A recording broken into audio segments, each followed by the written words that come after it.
Good morning. Here we are once again. We are back in the studio. We kick off our weekend together here on Garden America. It's good to have you along. You're back with your garden buddies, the fellas back here in studio, Brian Main, John Bagnasco, Tiger Palafox. It's good to have you. Hope you had a good week, and we head into the weekend. We're going to be talking gardening, of course. What else here on the show? Tiger's ready. John is ready. For the most part, I am ready. And let's see. I was going to toss to Tiger, but I think, John, I'm going to go to you first of all. You had one heck of a week. Share it with our listeners and our viewers, all the things that you were involved with this past week. Well, you know what? This is a perfect time for gardening in Southern California because we've had all this rain. I think the ground is finally saturated. You think? I think.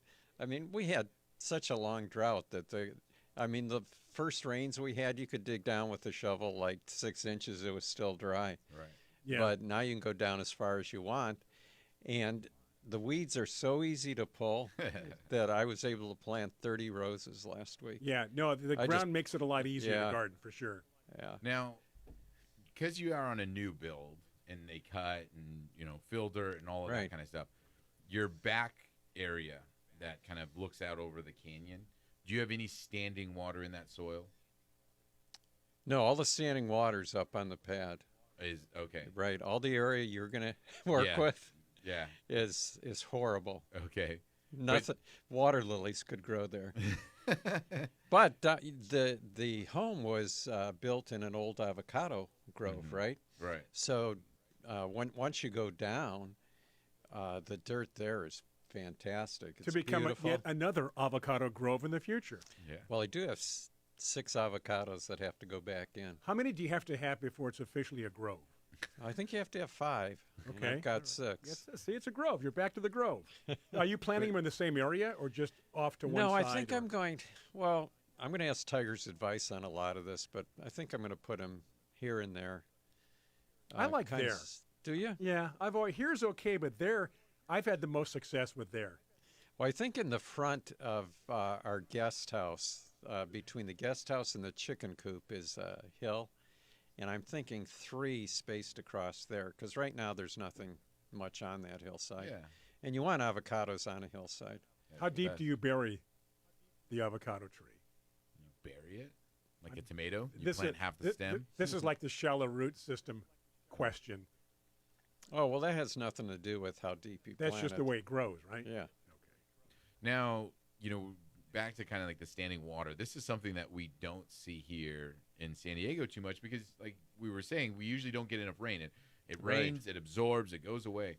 I've got puddles in my yard that, we said the last time it kind of rained was on Wednesday. Right. But before that, they were puddles. There's still puddles. And you're in a canyon. Yeah. So you should have great drainage, right? And it's so I have these houses that back up to my property, and I kind of feel they're higher, so I kind of feel their yard getting their water too into my yard, and then I have the pool area, so I think it stops it from draining, like you're saying, into the canyon. Right. But I'm just so shocked that it's been sunny and mildly warm, right, and I still have standing water. That's a lot of water in the ground. Yeah. I've had to tip over a lot of pots. Yes. Which goes to show you that maybe drainage isn't all that good.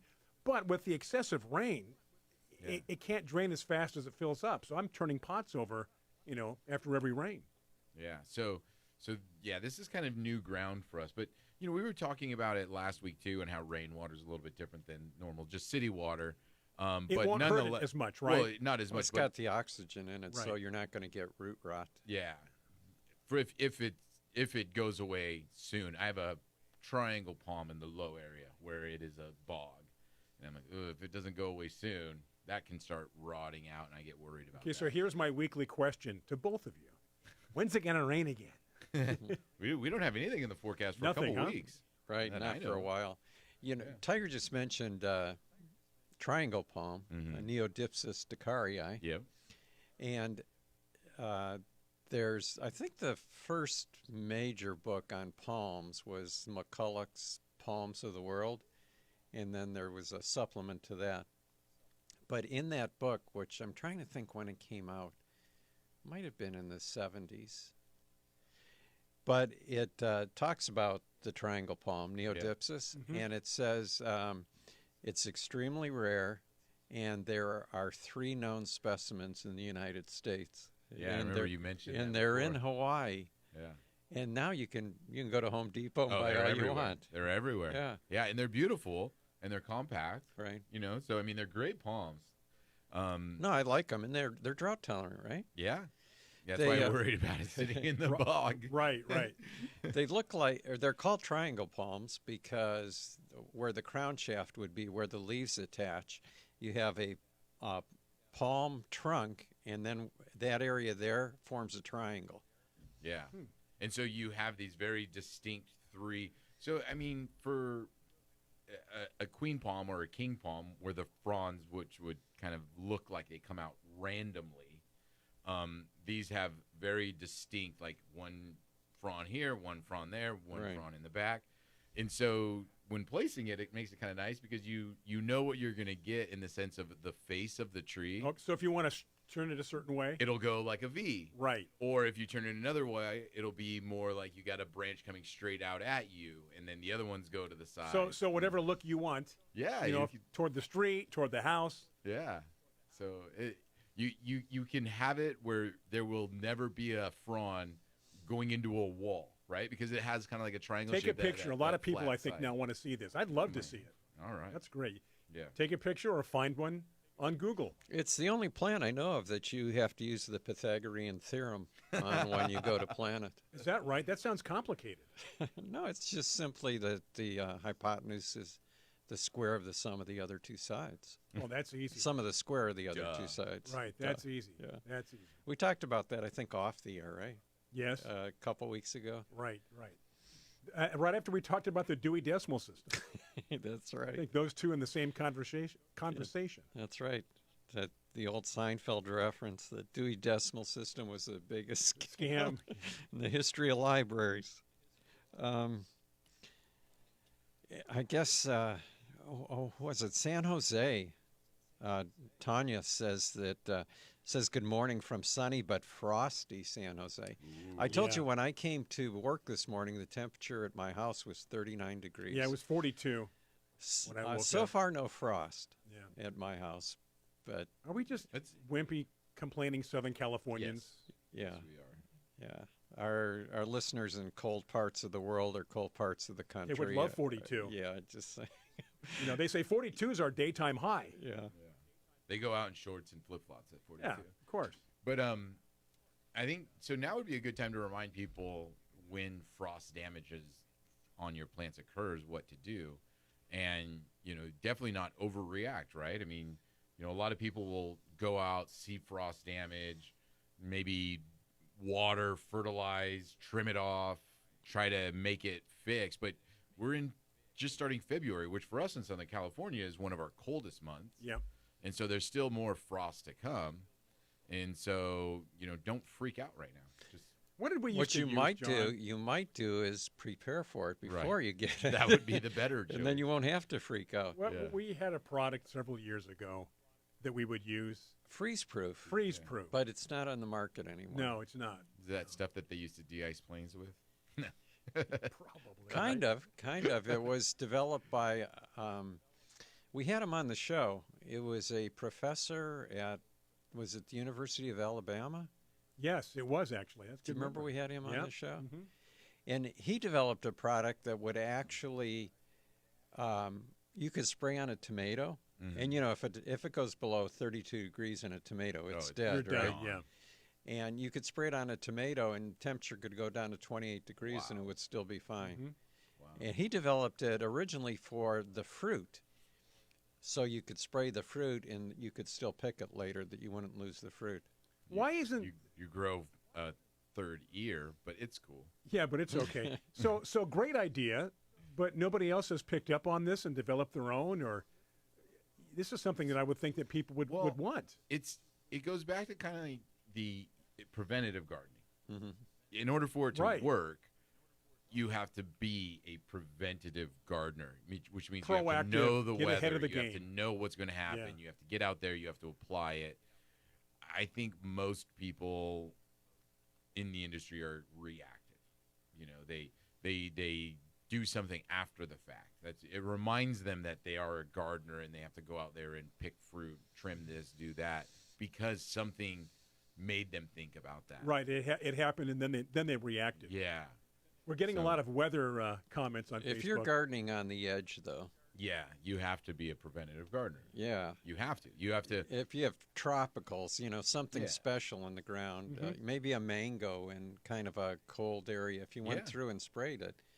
And if you're a really good preventive gardener like John is, he's actually setting up his garden to handle some of these things. Like he's already planning like shade structures, trees that are going to provide protection, provide microclimates in the yard for that stuff. Because John likes to push the limits of what he can grow. So therefore he knows he has to plant something that's going to protect maybe the plant that he's trying to grow. And we're going to take a break, Tiger. I'm sorry. All right. I'm sorry. Some of the recommendations we used to make you can't use anymore, so when we come back, we'll let you know about those. Your quote of the week, too, from Beverly Nichols. Oh, all right. That's also coming up. Welcome to the show. We're going to take our break for our friends on Biz Talk Radio, Facebook Live. Thank you so much. Back after these messages. Happy weekend from your friends here on Garden America.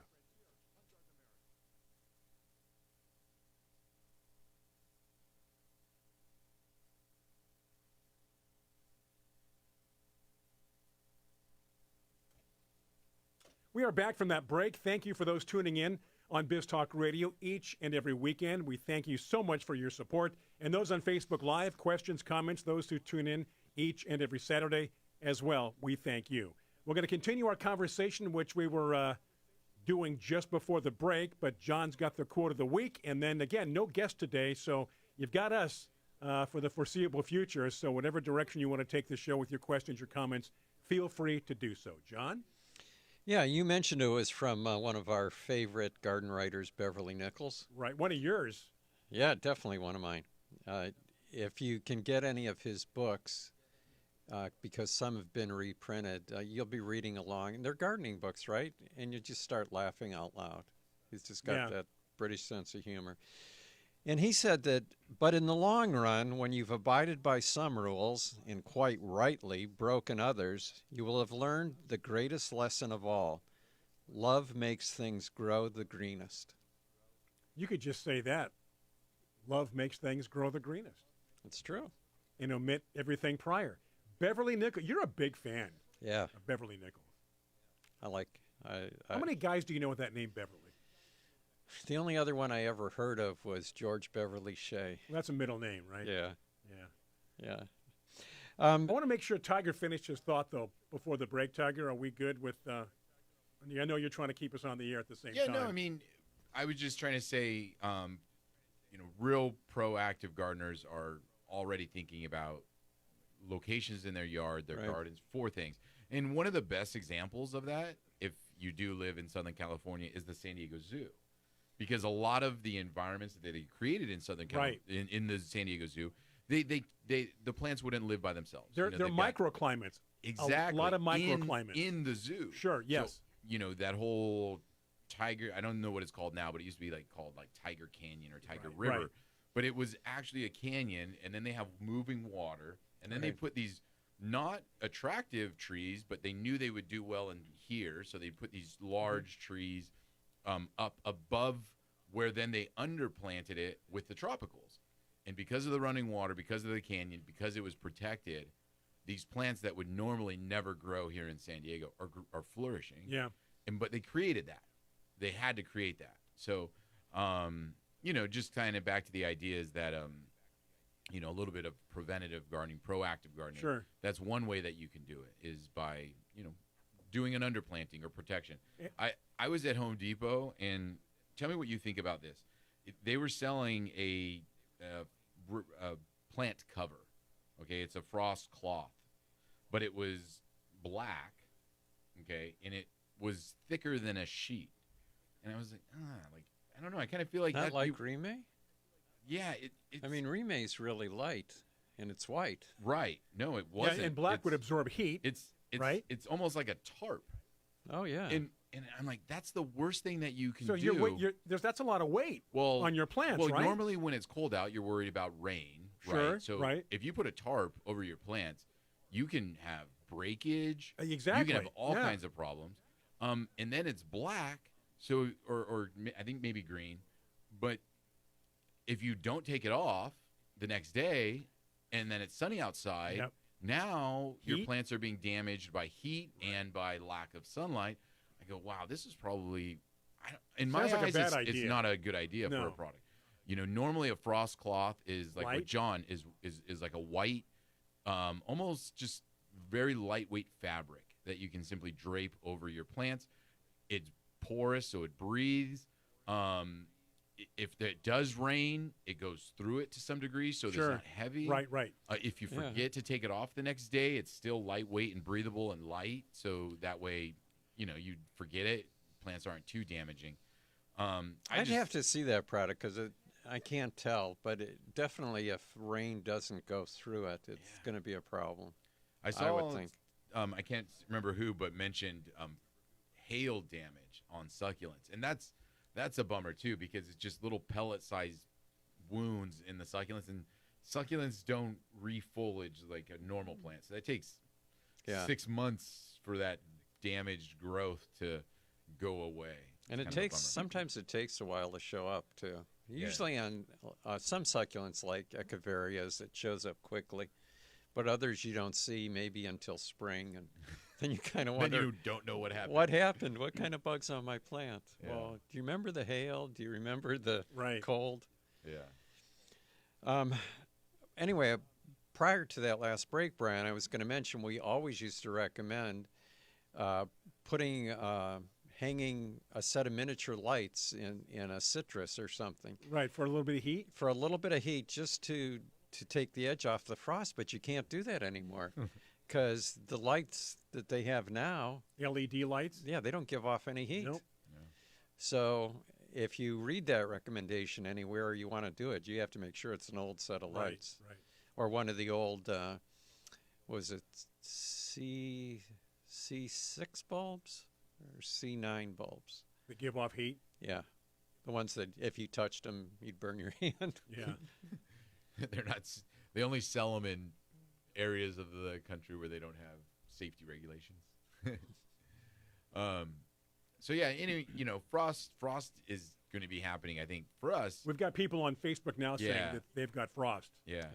Yeah. But a lot of plants can tolerate a good amount of it by themselves. So it's more just the big problem is the prolonged or the sequence of frost. So Right. if you have one night of frost and then another night of frost and then another night of frost, that's when you see the damage. But if you just have one night of frost, it'll create some damage, but it's definitely not always going to kill the plant.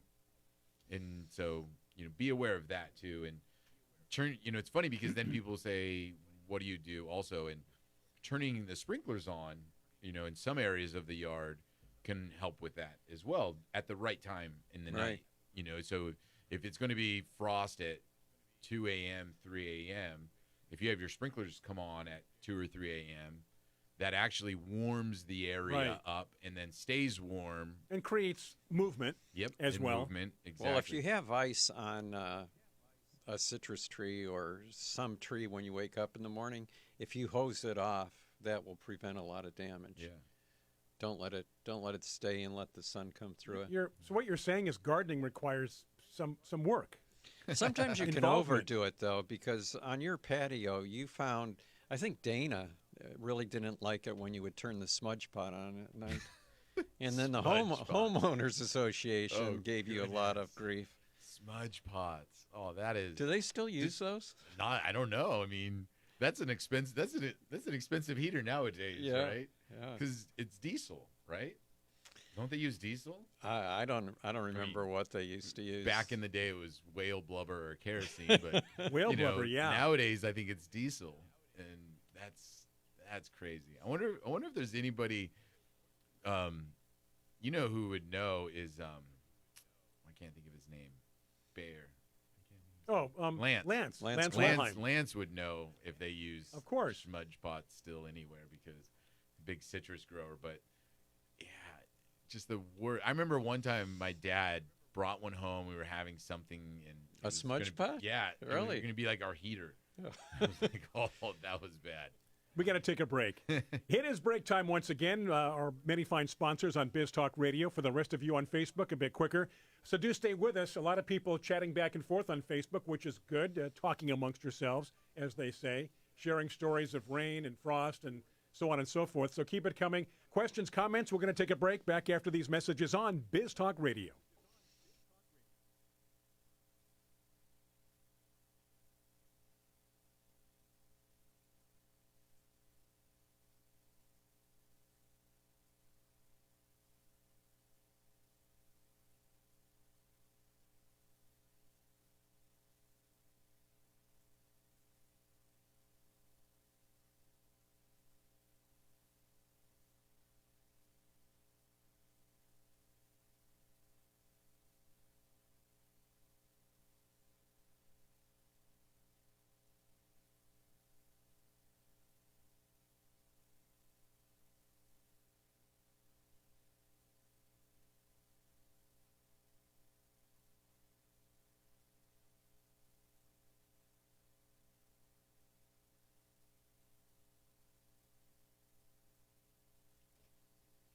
Okay, we are back from the break. Those on Biz Talk Radio, thank you for tuning in. If you do want to catch the show live, you can go to our Facebook page, Garden America Radio Show. 8 o'clock on the West Coast, right around 11 o'clock, 11:06 Eastern Time Zone. We also have a YouTube channel, Garden America Radio Show. Like and subscribe. Go there, watch previous shows. But more importantly, go to our website, gardenamerica.com. We like to see traffic on our website. Again, that's gardenamerica.com. Hey, I have a little bit of sad news that I wanted to discuss and let our listeners know that Ken Hodge, who is the owner of Hodge's Nursery up in Durham, just outside of Chico, and a longtime supporter of our shows. Absolutely. And, you know, one of the nicest people you'd ever want to meet passed away a couple weeks ago, a week or two ago. I think we had him in studio, believe it or not, at one time when he was down here. Did we? I seem to recall. Or did we have him in studio when we broadcast from KPAY in that Chico? Could be. Yeah, I just remember him being part of one of our broadcasts. Yeah. Yeah, that was sad. Good guy. Good guy. Really good guy. One of the original supporters of, it was Garden Compass back then. It was Over the Hedge. It right. Was, this show has been many different things over the years. If you went to his nursery, I think he had probably one of the largest selections of fruit trees in the whole state. We talked about sale. That. Yeah. We'd have him as a guest many times. Yeah.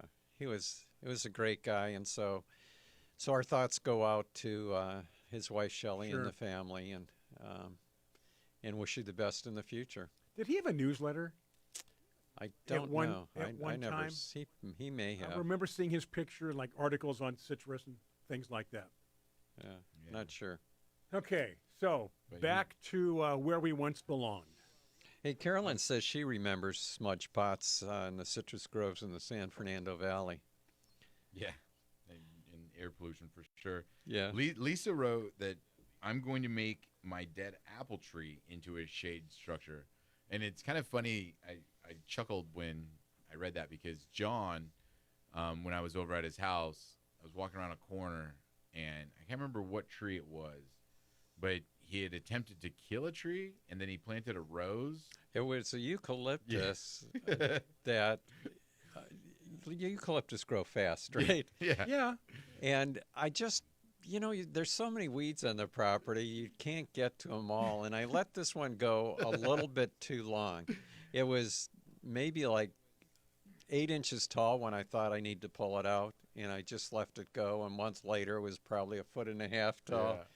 And then finally it got to the point where I couldn't pull it out anymore because it was 6 feet tall. So I planted a climbing rose on it. So he's going to use that for the support. Yeah, now it's 20 feet tall. Now you're talking about a eucalyptus tree, right? Yeah. So here's could be a silly question. So when it got to 6 feet tall, could you top it? Could you just keep it right there at 6 feet?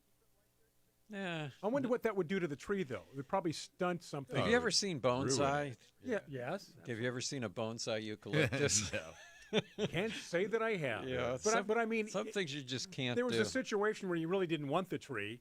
It got a bit out of hand. Yeah. I would have gone, what the heck? I'm just going to top it and see what happens. If it dies, it dies. Yeah. That's what I would have done. Well, you being the rose guy, but a 6-foot eucalyptus would have been totally worthless to me. At least now at 20 feet, it's got a rose climbing up it, and we'll see what happens. if you don't mind it getting Yeah. bigger, I guess that's the way to go. And to go along with what you're saying, my son said, if you want, I'll come over and top it for you, and we'll just keep it right there. That's what I was kind of driving at. But at 20 feet, not at 6 that feet. makes much more sense. Yeah. It's like trying to top a If I had redwood, a right? patio like yours, I might top it at 6 feet. Everything's thriving, a lot of water. Like that John is using it as a support structure. Yeah, for the rose. That's all it is. Exactly. Yeah. Didn't at your old house you have a dead tree also that you used as a rose growing structure? I think I remember. I don't think I did. The cowrie tree in the backyard had roses growing up it, but the tree was But the still tree alive. was still alive. Yeah. Okay. Yeah. I don't think I had any dead trees that I used. I have seen dead avocado grows and you've probably seen this too, where they plant passion vines at the base, and you now have a tree that produces passion fruit. Yeah. By the way, my wife has got in her head that she wants a passion vine somewhere. Oh, really? So I can't understand why. She comes up randomly with like, you know what? I'd like to have one of these or one of those. Out of the Because blue, she spends right? way too much time on Pinterest. Right. And Or somebody, I think, Better put on Homes and Garden magazine. Pinterest a passion vine or passion flower out of Spain that I don't even think is real. I think it's one of those Photoshop things. But the picture looks spectacular, so she wants that one. What's so special about this one? Is it the color or the shape? I think it's the scam that they're running to make money, because you can't get the plant. You can only get seeds. Oh, goodness. Yeah, that's a scam. It's like the seeds for the multicolor roses, Brian. Yeah, exactly. Yeah, remember who was the guy years ago that was actually he would dye the roses, right? Remember? And like florist roses. Tom something. I mean, they were beautiful. They didn't grow that way, or no, he was selling them as cut flowers. cut flowers. That's what right, he did, right? And it was gimmicky. He also sold the at Valentine's Day, if you wanted to buy roses on 6-foot stems, you could get a bouquet of roses on 6-foot stems. Yeah, and wow. They were coming out of Ecuador. He'd ship them to you. They came with a vase and a pair of pruning shears. And some were like 6 feet. Yeah, they were 6 feet. Yes, yeah, that's right. Yeah. Why? Why would you want them on 6-foot stems? Well, if you don't need to impress anyone anymore. You know what? First date, show up at the door with a 6-foot, but it's just a stem, and then the little rose at the top. Well, that's why it was it's a pruning shear, so different. you could cut it down a little bit. Yeah, but it's different. They might have been 5 foot. I'm trying to think. You know, your lady goes, wow. I think they were impressive. I remember one time when I was dating Janine, I was working with a grower, and we were growing Asiatic lilies. And we were growing them in cachet pots for retail, but we would have some that you didn't sell. So then we would use those as cut flowers.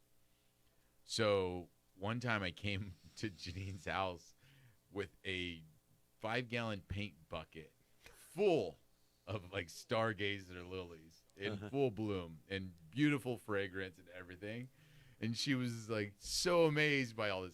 Meanwhile, it was just leftovers. Like they were going to go in the trash can, you know? And I was like, oh, here you go, you know? And she was all excited, and, you know, she her probably smelled you coming when you were about a quarter of a mile away. Serious, yeah. Because easily impressed. That bucket full of those could make a house smell like that lily. Now plants and what you do is just like, that's what he does. Yeah. You know, go cut a tree. Go put a sprinkler system in, will you?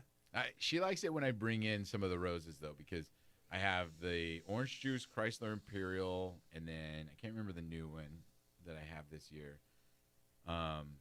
John gave me, but yeah, when I bring those in and put them in little vases, I do the same thing. Yeah, you know, right there in the kitchen where she's doing dishes. I've got paper whites in full bloom right now, and she doesn't like those as much. But when I have the freesias, they'll be starting to bloom pretty soon. She'll like those again.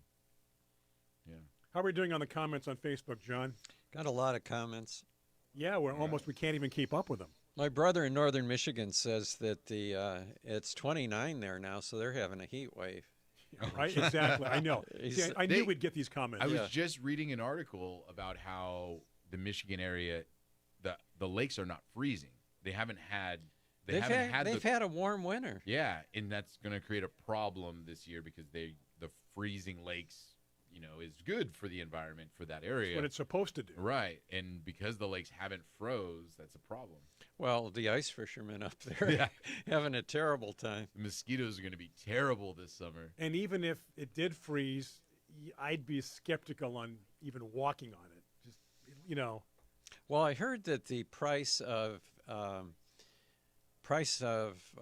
natural gas in the rest of the country is really low because they built up a supply anticipating a really cold winter, and they ended up not getting the cold winter, so they have an oversupply. Cheap energy. Right, where in Southern California, or all through California, it's been much colder than normal, and prices have skyrocketed. Yeah, how's your SDG&E bill? Right? Yeah, if you had a $400 bill, it's now $1,200. It's more than a car payment. Right. You guys just reminded me I'm going to my app for my thermostat and turning off my heater. Oh, we don't even turn ours on. Because my kids are home. I came home yesterday, and Dana says, please, let me turn it on just for like 5 minutes. I want to warm up. In the meantime, she greets me with a hoodie on. Yeah, exactly. She has a parka. Several Gloves. layers. She's wearing a parka. Exactly. Hey, we got to take a break, John. Hold that thought. I know All right. John had a thought here. Going to take a break for Biz Talk Radio. Quick break here on Facebook Live. Do stay with us. And again, we love reading your questions, your comments, whether it's to us or each other here on this Saturday. Happy weekend to you. Brian Main, John Bagnasco, Tiger Palafox. Here comes that break on Biz Talk Radio.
All righty, we are back from that break. Those that are tuned in on Biz Talk Radio, this is the final segment of your hour number one. If you do carry our show, hour two starts at 6 minutes after. News coming up top of the hour. Those on Facebook, we just keep on rolling with Garden Talk.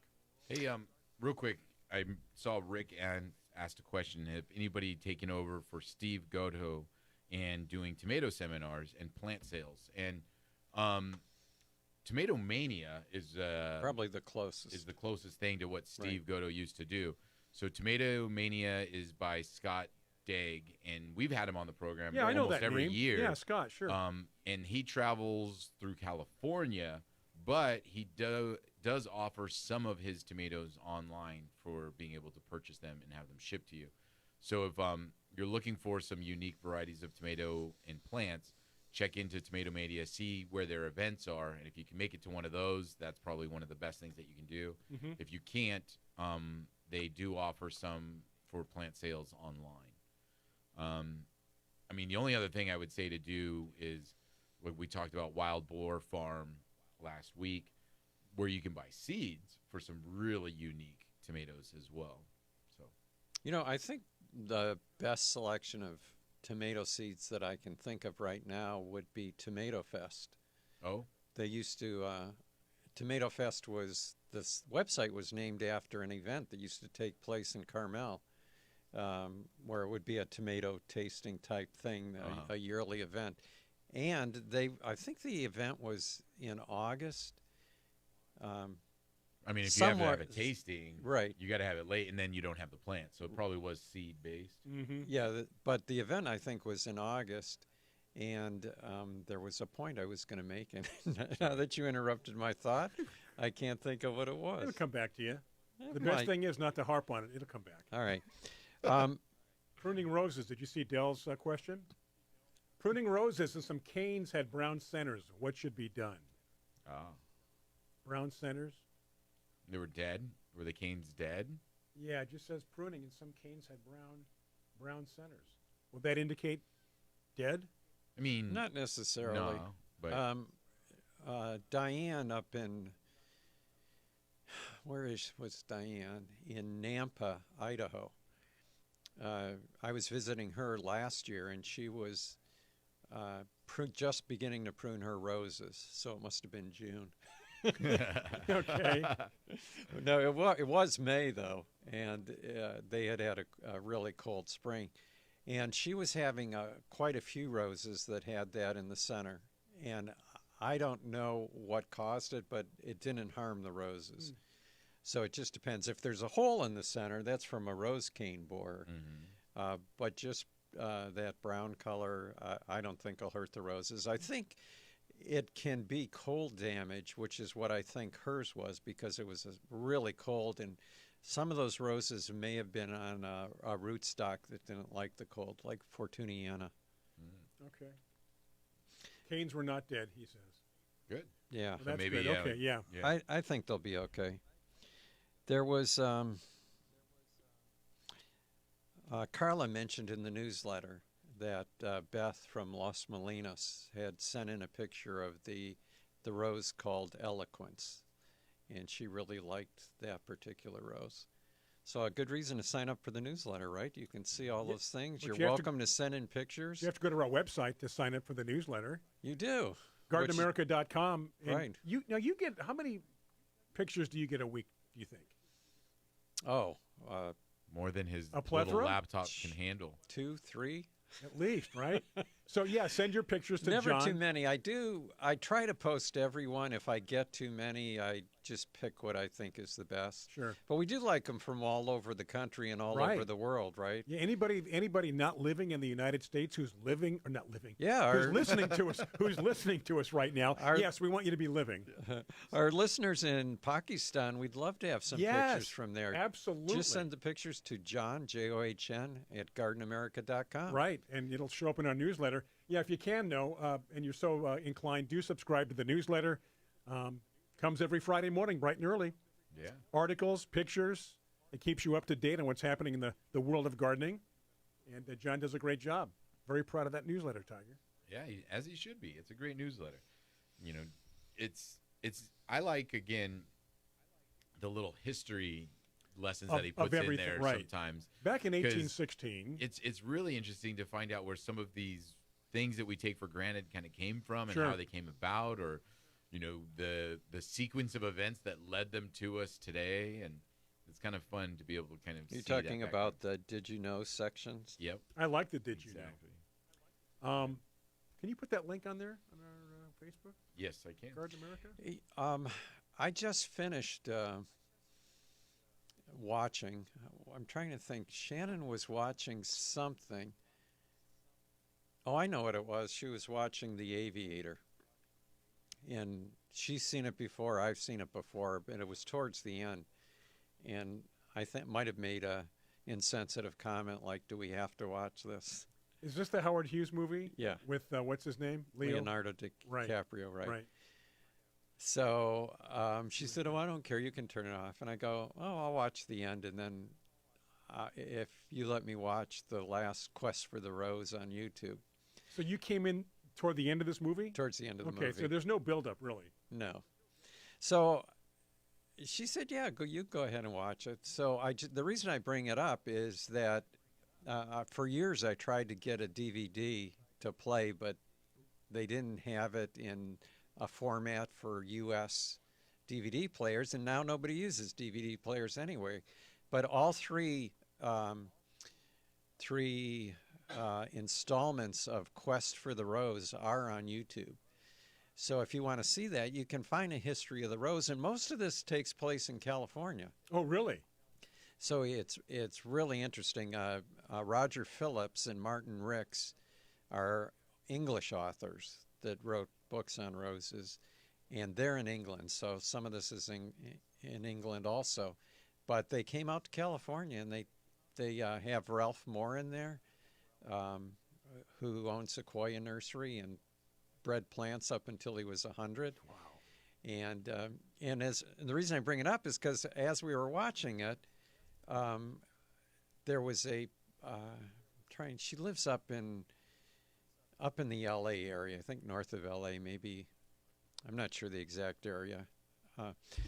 But real quick, because we have our okay, well, break real coming quick, it was Sharon Van Enu's garden, and I told Shannon, I said, hey, Sharon was here last fall, remember?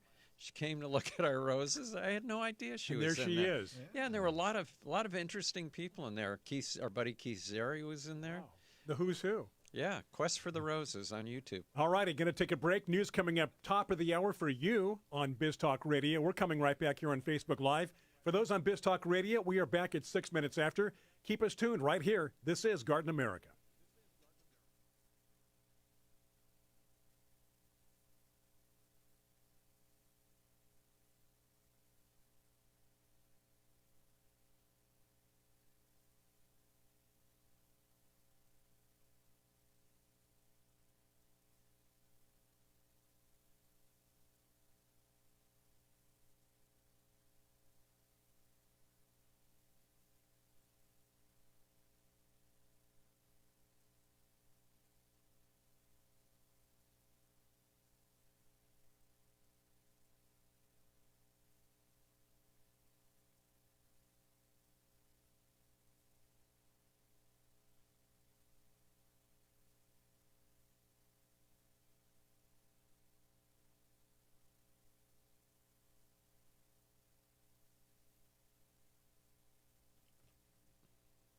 Hey, welcome back to Garden America. For those on Biz Talk Radio, if you're just joining us, welcome. Whether you have both hours, hour 1 and 2, doesn't matter. We appreciate you tuning in. And those on Facebook Live, thank you for being with us, whether you just tuned in or have been with us from the very beginning. Yes, indeed. Here we go. As the Garden America continues, Tiger question, John question. Go ahead, Tiger. Yeah, so I had a friend text me right now, and she lives up in the Walnut Creek area, and she said, hey, we're planning to have a party next week, and we were going to go and buy some flowers to be able to kind of just spruce up the yard. But the temperatures are mid-30s kind of in the evening, 40s, 30s. Is it too cold to plant flowers? Is it a waste kind of a thing? If we plant them, will they just go away in a couple weeks? Right. And, up in Walnut Creek, those temperatures, John, if you were to go to a garden center, and they're going to have pansies. And pansies will take a freeze, too, right. And it won't hurt them at all. Yeah. So, what they have in the garden center right now, as long as she's not buying it out of their greenhouse area, it should be fine. It depends, because I'm sure you can go buy tomato and pepper plants at Oh, the big yeah, box true. stores. But if you go to an independent nursery, Yeah.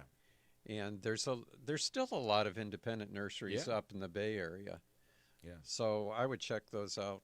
Yeah. And then, like I say, stick to the seasonal annual flowers right now, which are going to be your pansies, your viola. Snapdragons are actually going to take cold weather. I Yep. used to have them over winter up next to the house when we lived in Michigan. Nice. Yeah. In Michigan, where we were just talking about where they get ice Right. on a lake. Yeah, where it's warm winter Michigan. Yeah. So yeah, I think that she can and, should go plant some flowers right now because they will do okay through the next few months. Those plants that we just mentioned are going to fade for them probably starting in May because then it gets too hot. Yeah. It gets too hot. Yeah. Rick was question? asking about some new vegetable seeds that people might be planting this year. And Burpee had a couple that I thought were interesting. They had, Tiger, have you heard of potapina? Yes, the jalapeno for a pot. It's like Right. a little compact Right, bush. right. Yes. Because normally jalapenos are kind of big, gangly peppers. So if you're growing in containers, if you've got a small patio or small area for planting, you can start those seeds from burpee on the potapena. It's like bada bing. Well, you thought it was a cross between pepper and a cannabis, but it's not. It's just one that grows in a container. Also, they have the Party Time hybrid cucumber, which I don't is know that one. It's a little snacking cucumber that's seedless. So it's a smaller cucumber. Right. And you just snap it off like peas or whatever, and you can just eat it straight from the vine. Right, right. Oh. No seeds? No seeds. Perfect for party trays, if you've Yeah. got a little vegetable planter. Yeah, I mean, those vegetable platters, you always see cucumbers on it, but you got to slice them, you got to cut them. Is it recognizable as a cucumber when you wonder first look at it? It looks, if you sliced it open and put it on a tray, it might remind you of a pickle. I'm more interested in the skin than the seed, because do you get? I mean, seeds and cucumbers. That's not really a thing I in just my eat head. the seeds. Yeah, but the skin, because that's the problem with some cucumbers, right? If you don't peel them and you snack on them, then If it's sliced too thick. yeah, then you have Right. that chewy skin. But the I thinner wonder- sliced ones Yeah, probably get away with it. Yeah, I think it's really thin-skinned. so that would be perfect then. Yeah, and I'm sure because it's thin-skinned, it probably doesn't ship well. So the only No. way you're going to get them is Or grow take 'em. criticism well either. Exactly. You're judgy. You're very judgy with the cucumber. They also had a tomato that was called Too Tasty. And Too tasty. Too Tasty, TWO Tasty. Yeah. And it's one of the anthocyanin tomatoes that, remember the first one years ago was Indigo Rose. And the first tomato to have the antioxidants that blueberries have. Do you remember that? Yeah. I'm trying to think of the name. Well, I Hold thought you on. were here. meditating there for a Yeah, second. no, you saw me kind of my eyes glazed over. It was Indigo Rose. Right. That was the name. Lycopene is what tomatoes have in them, right? That's what they do have. Right. They never had anthocyanins. The way they got that was by finding a species in the Galapagos Islands that had that gene in it, and then they bred it with the modern tomatoes that we have. But they've been improving over the years, and now they got to the point where those actually not only look good but taste good.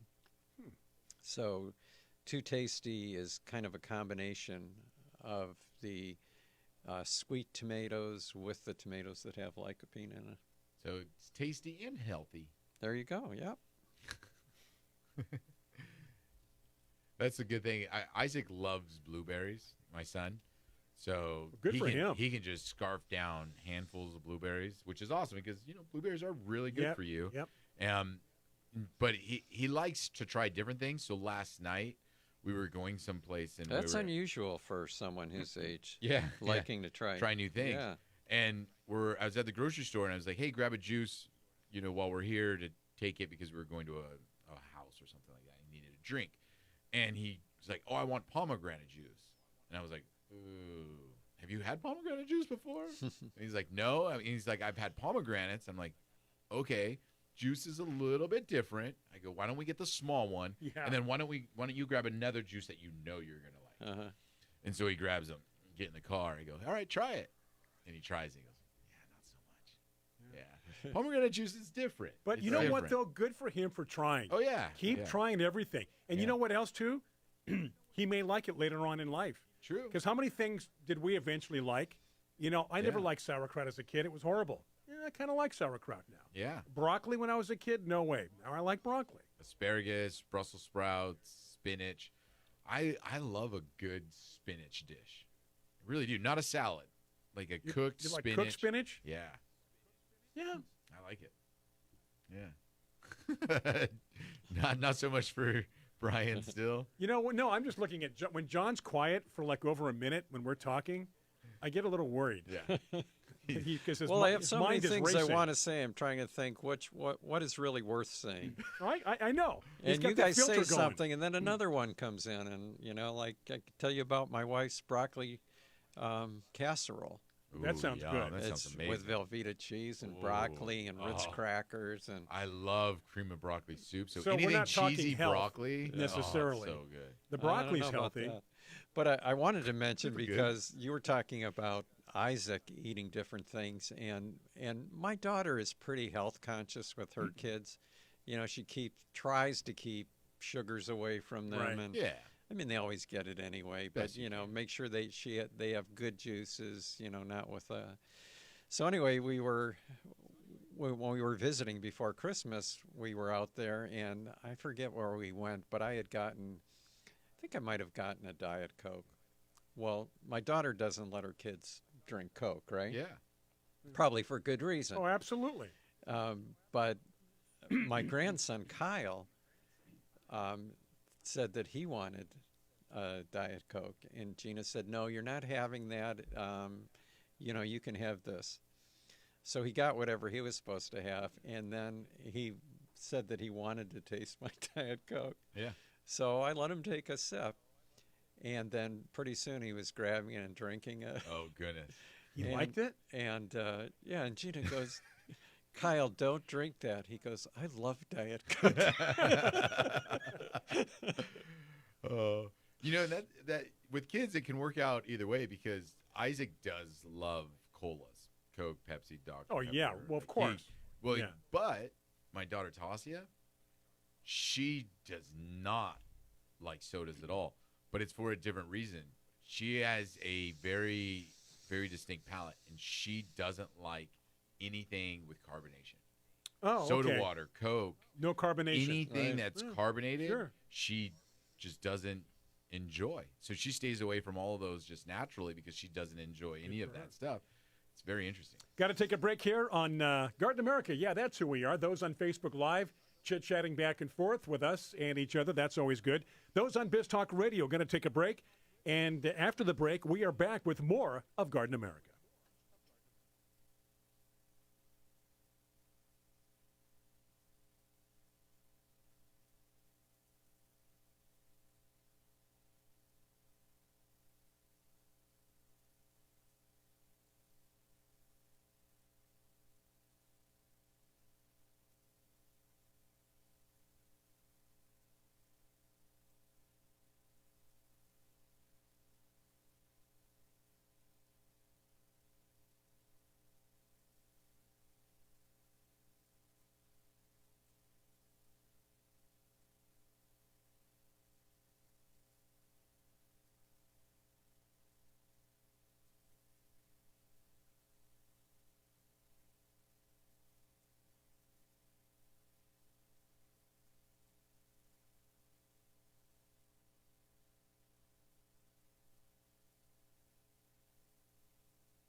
Okay, welcome back to the show. We are sitting here talking about a lot of things this morning pertaining to gardening. Winter months, things freezing, frost, people had Carbonation. hail. Yeah. We talked about carbonation during the break, which unfortunately those on Biz Talk Radio and Facebook Live, you weren't privy to. What?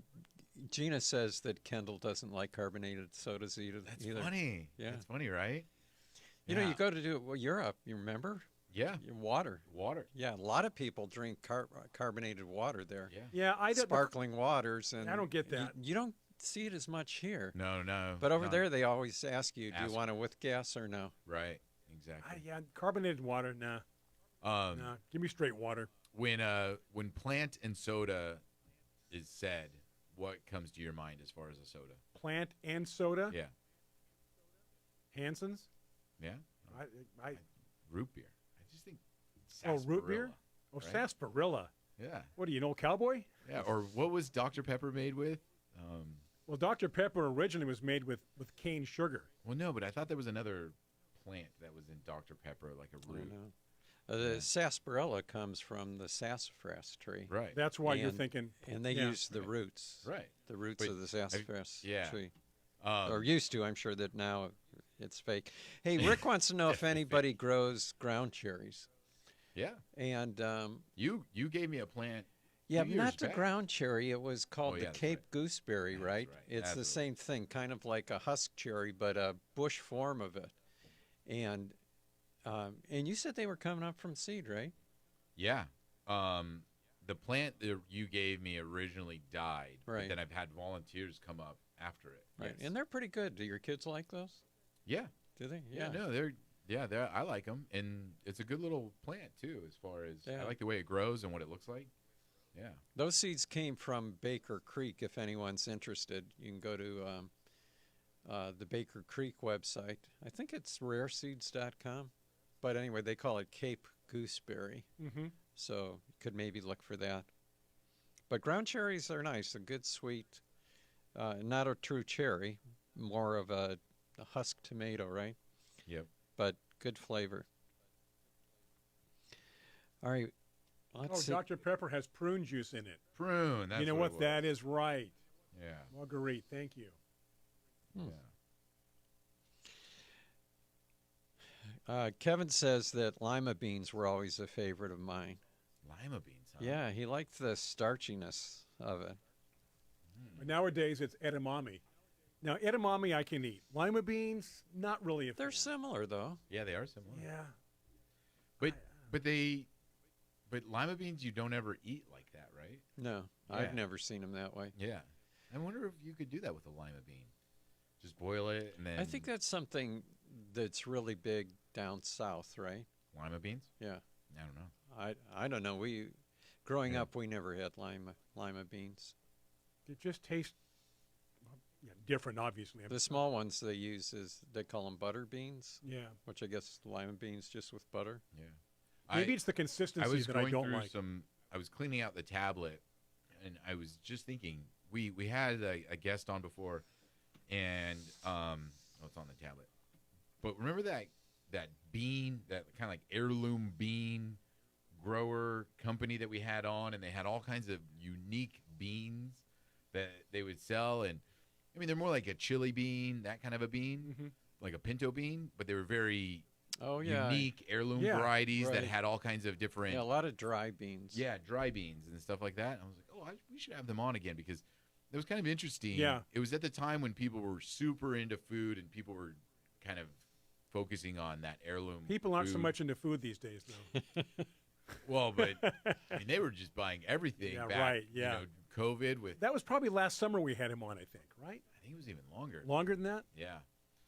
But yeah, that's a crop that's an interesting crop to grow because it's not like a tomato where you go out or a pepper or cucumber where you go out and actually harvest something and then you can eat it and just right there. Beans, you plant them, you got to go and harvest them. If they're dried beans, which is nice. I mean, it's not hard to dry them. You just keep them away. But it's finding that right time of picking them, and then you got to remember that you have them so you can cook them later. Yeah, it's a little bit more of a process. Hey, Marguerite says that she's surprised how well her African daisies are doing up in Redding. Because of the chill, how cold it is? Yeah, and as long as it's not a really hard freeze, like into the 20s, it's the time of the year for African daisies. They love right? the water. Yeah, love Yeah. the water, love the cool weather. Mm-hmm. There's two classes of African daisies. They're both referred to as African daisies, but there's osteospermum, which is the perennial one that's used as a ground cover, Yeah. and then Dimorphotheca, which is the annual African daisies that they've done a lot of breeding on lately. Yep. Proven Winners has a lot of different colors, and now I'm trying to think. The Proven Winner ones are osteospermums too. aren't they? Normally, I mean, Yeah. Because the Dimorphotheca, Lemon Symphony, Orange Symphony, Right. that all series was an Right. osteospermum. yeah, But and didn't- those are a lot more compact. They do really well. But didn't they cross them with the other one to get some of those colors? They might have, I think so because all that was available before was white and purple on the and osteos. I think that's how they got the yellows and the oranges was crossing them because then, like you say, the other annual varieties you got a lot more range of color from them, and I think that's why also they don't grow exactly like the purple and white osteosperms. They're more right, bushy, more compact. Yeah. Yeah. The have a lot of. God, where's my mind today? I got a lot of something. got a lot lot going of on up trouble remembering what I'm going to You say. got to compartmentalize. I've got too many things that are. There's like a log jam up there Swirling around. You got to defrag. with something. Oh, I know. Yeah. Came back. I have some huge California poppies, but no Nice. flowers yet. No flower yet. But Me too. you told me you had thrown a bunch of seed out before, and you've got those coming back. Huh? I thought that was Isaac's thing. Well, I threw them out in our yard. I took the kids in the canyon and threw them out. And I don't see anything coming up. It's so disappointing. There's hundreds of dollars of seeds in that canyon, which for seeds is a lot of money, right? Yeah, really. That's a when they're lot like of seeds. 2 cents a piece. Yeah. So, yeah, the ones in my yard are coming. And then, it's funny, what plant reseeds like crazy too is the the Limonium Yeah. status. I've got it planted on a slope area. Now, are you talking about the annual one or the bushy one with what do they call it, sea lavender or Yeah. something? Yeah, That I'm one, talking about really? that one. And it will pop up growing in cracks in other places. Like, I thought it was just a plant that would spread and bush out, but no. It reseeds all over the place. Really? I'm shocked at how much it reseeds. Yeah. Are you shocked that we have to take a break right now? Yes. We So have 2 more just segments. Going. So do stay with us. Really appreciate those on Facebook Live hanging in there with us. Those on Biz Talk Radio, thank you for tuning in. Once again, GardenAmerica.com. Visit GardenAmerica.com. Sign up for the newsletter and click around. Always something different happening. Back after these messages with our friends on Biz Talk Radio.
Garden America is back. We are still in studio, obviously, back live with you. Well, it depends. You could be listening to a pre-recorded show like those on Biz Talk Radio, but it is live on Facebook Live right now. Right. Live on Facebook Live. Answering questions. Answering those questions. You betcha. Well, Eileen has a question, and she Alrighty. wants to know if it's a good time to start pruning roses. Definitely if you're in Southern California, and as you go further north, you can wait a little bit longer, but yeah, it's time. I would do it now. Well, I would wait till after the show. 1 o'clock this afternoon is Yes. what we're recommending. And, she brings up a good point, too. Just a general rule of thumb for pruning anything. Mm-hmm. If it flowers in the spring, you prune it after it blooms, because otherwise you're cutting off blooms. But if it flowers in the fall or in the summer, you can go ahead and cut back now. And if it's a rose and it just flowers in Southern California whenever it wants, however it wants, Right, you just exactly. have to make the call one day. What you're gonna do? Well, when we talk about pruning back roses too, we're also talking about most modern roses. Some of the old garden roses don't need to be pruned at all, or just to shape a little bit. Yep. And some classes of roses, like tea roses, not hybrid teas, but the old tea roses, you never want to prune back hard because it actually hurts the plant. So it's a soft prune. Soft prune, not That's what hard. we say in the Talk to it. business. You say, hey, it's going to hurt a little bit, but Why don't you soft don't worry. prune it? Don't worry. Why don't you soft prune that Oh. baby? Are we going to Rick's question? Rick's got a question, and then about the soil. Yeah, because this is a debate in studio right now, Rick. You're creating a rift. Well, he wants to know if you prepare your soil differently for root vegetables versus other vegetables. I think yes and no, Brian's going to play in the middle. based on the conversation between Tiger and John during the Well, break. my thought was just that you want the soil to be good for all the vegetables. Okay. Why just the root? And I think Tiger was more for convenience or a better way of maybe making it easier for you. Here's the way I explain it. It's not necessarily preparing the soil better or worse. You're still Right. going to provide nutrients and organic material. But here's the thing, right? If you plant a tomato, a pepper, a cucumber in soil that's very loose, the plant doesn't stay as well. You want some kind of heaviness to it so the plant can not fall over. 'Cause it's lower to it the ground? absorbs water. Well, I mean, have you ever planted, when people do raised beds and then Right. they just fill it straight with like a bagged planting mix, Right. compost or whatever, the plants will fall over because that soil is very loose. It doesn't hold very well. You like to mix it with some topsoil, some existing natural earth to give it that weight. So it's still good soil, but it holds it. Where with root vegetables, because one day you're going to harvest them, you're going to dig them out of the soil, and we're talking carrots, onions, radishes, beets, those things. If the soil's too heavy, and here in San Diego we have clay, when you go to dig it out, chances are you're either going to break the root, you're going to just pull off the stem and have to dig it out, stuff like that. So it's more preparation. Yeah, so I think Prepping. that you leave it more loose. Maybe add a little bit of Okay. sand. Okay. Just plant it in the compost. So when you do dig it out, it comes out more freeing, more easily. So I think that you do prep the soil a little Okay. different than your. It's not a matter of better or worse. I don't think so. You can use John. the same soil. It's preparation. Yeah. You know what I saw at the Chelsea Flower Show that was the first time in my life I had ever seen and shocked me was, have you ever, they're not that common, but have you ever seen parsnips? Do you know what a parsnip is? I know what a like parsnip a is. white Yeah. carrot, right? Yeah, Kind of yeah. like that. Mhm. These were 3 feet long. Oh, wow. And I was thinking to get how does the soil have to be so nice in order to pull out? Pull it out Yeah. and not break it. And then I asked over there, and they told me that they were growing them in pipes, Oh. big, huge pipes with really loose soil, like you're talking Got about. it. So I guess you could do something like that, right? Just something up and plant your root vegetables in that, Right? And and then let it go right down into the whatever's below. But still, you've got some loose soil up on top. I wonder what the benefit to a 3-foot-long parsnip is. Well, nobody's going to let you put an 8-inch parsnip in the Chelsea Flower Show. Yeah. And these were so impressive because they were placed around in a circle Mm-hmm. up on the wall. It kind of looked like a giant horoscope or something, but it was really cool. Yeah. A parsnip scope is what it was.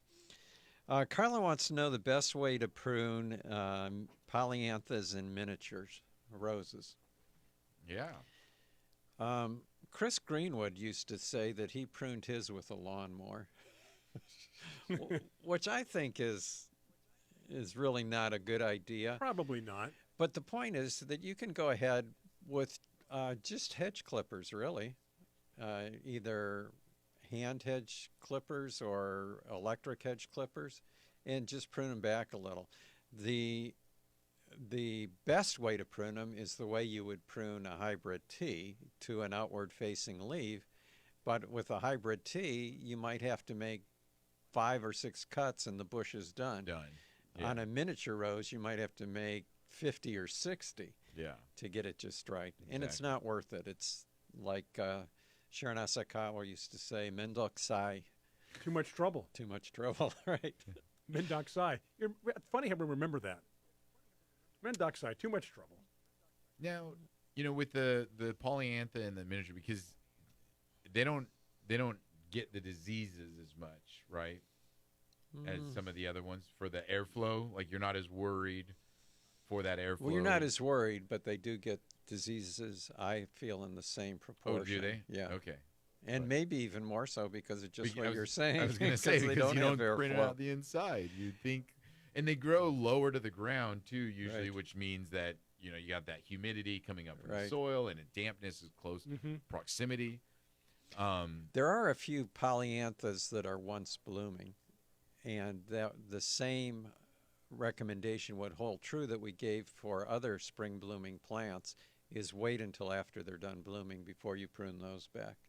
There's not very many, but if you happen to have one, just make sure you wait till it's done blooming before you cut it back. And then one thing from a landscaper perspective on those miniature polyanthus too is the thing that people need to do is clear out the base.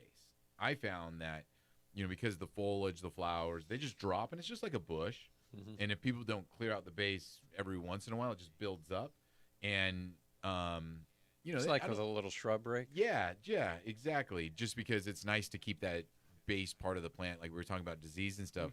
But people don't ever do that, and after 4 or 5 years, you're going to be maybe some stem problems rotting out or anything like that.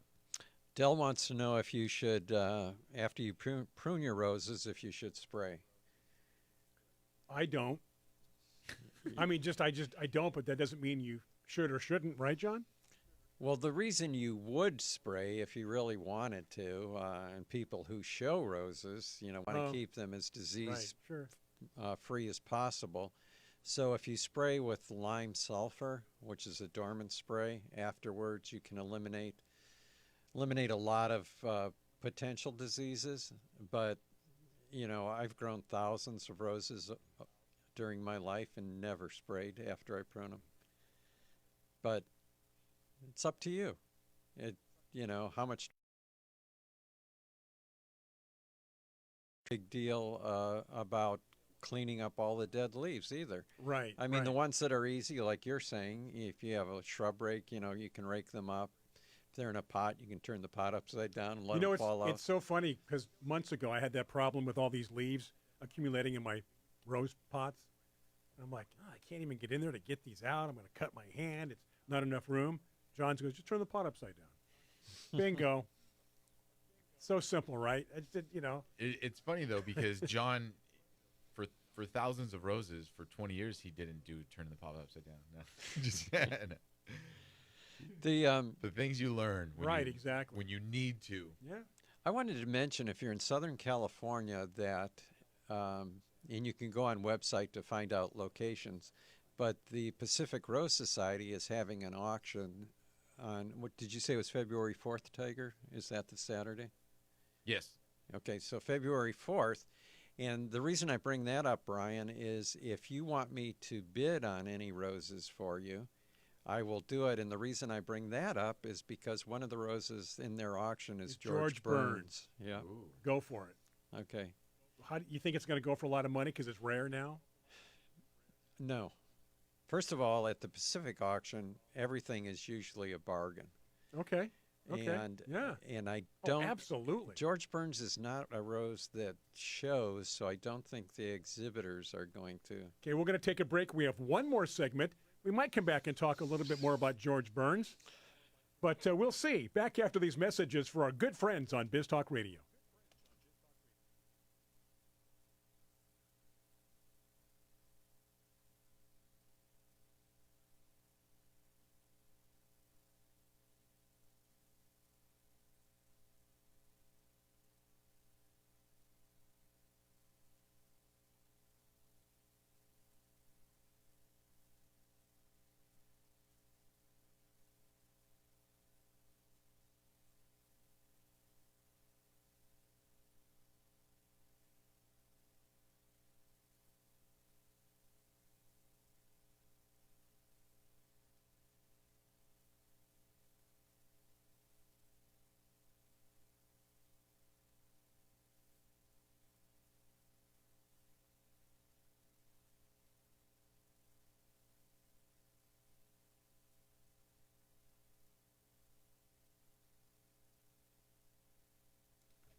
we've made it to the last segment after all this time.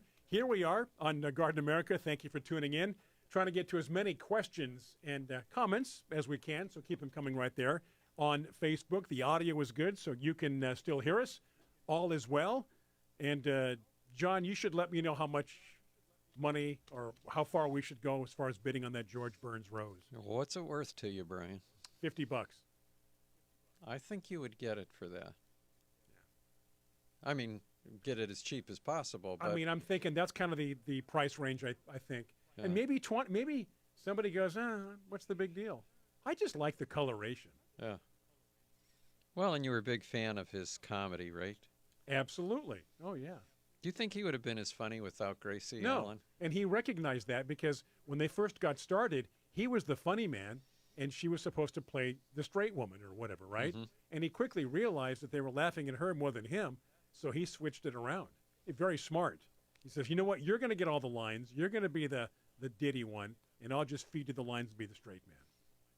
More difficult to find than the George Burns rose is the Gracie Allen rose. That was my next question. Yeah, there What- is a Gracie Allen rose. What up with that? And what does the Gracie Allen rose look like?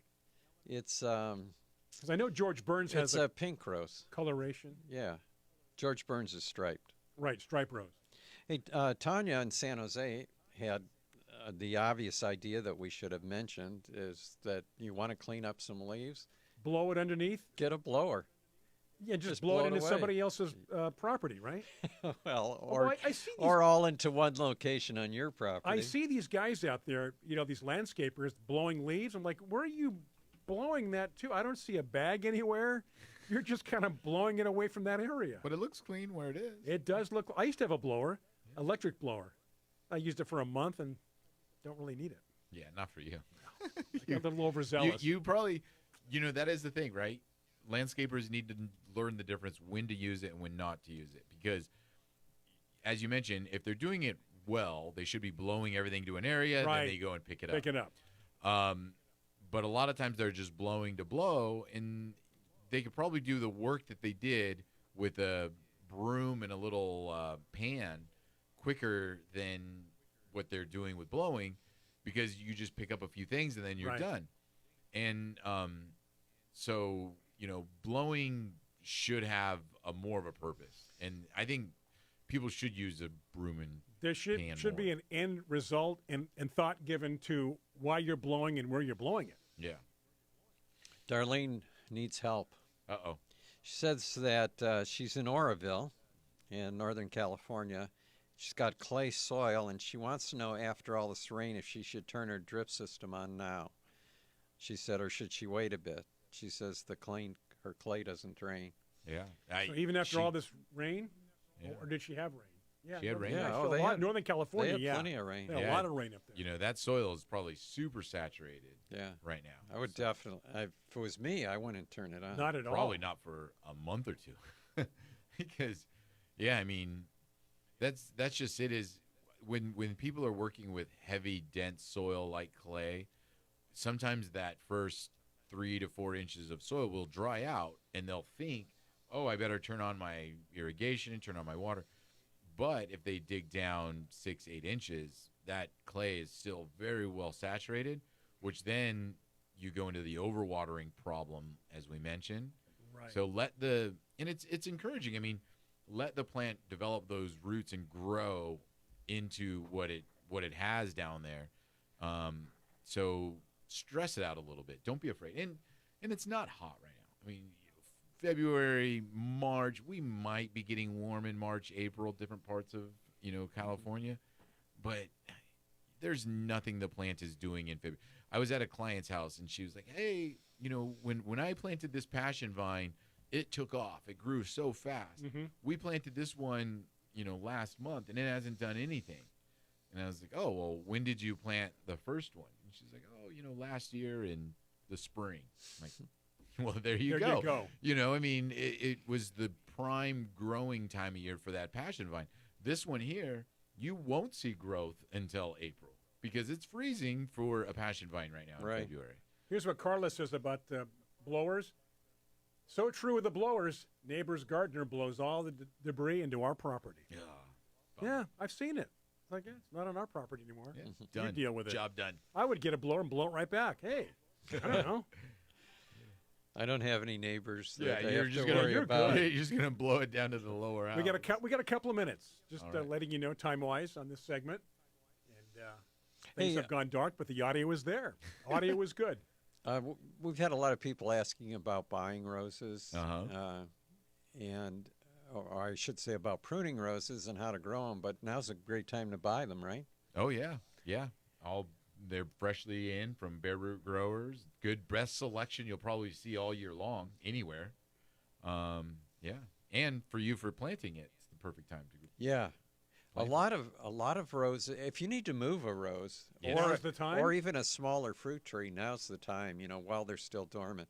I noticed that my fruit trees, the buds are swelling and starting to show color already.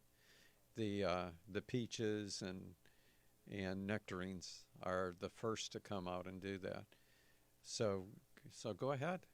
When is the auction, John, again? What auction? Pacific. Pacific auction is the 4th, February 4th.